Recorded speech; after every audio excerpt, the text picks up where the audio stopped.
So the craziest thing happened to me that I've always wanted to happen to me, but I did not believe it would happen, was happening to me. So to my book homies, that's what I'm gonna call y'all now. I received a random inbox from a marketing company. I'll put the name of the company up there.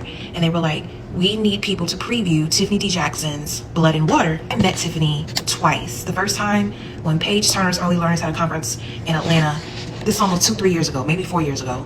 And then when Jason Reynolds did a book talk at one of the Fulton County libraries last year, 2024, I went down and she was there, you know, in her beautiful self.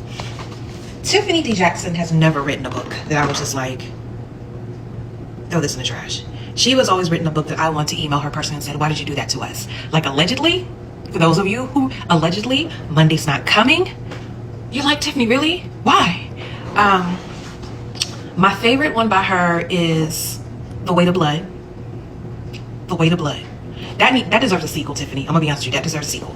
And then you have Let Me Hear a Rhyme. The Weight of Blood is pretty much a black version of Carrie, but the main character has been passing. And when they find out that she's black, we also find out some other things with her. Then you have, and what I like about The Weight of Blood, with a lot of Tiffany D. Jackson stories, they really should be Law and Order episodes, and she really should have her own television show, her own movie series, her own series. That's how good it is. And the way it's told in blurbs, like news articles, interviews, I love The Weight in Blood. I was so mad my students, we did as a read aloud, they couldn't get into it. I was just like, y'all are tripping.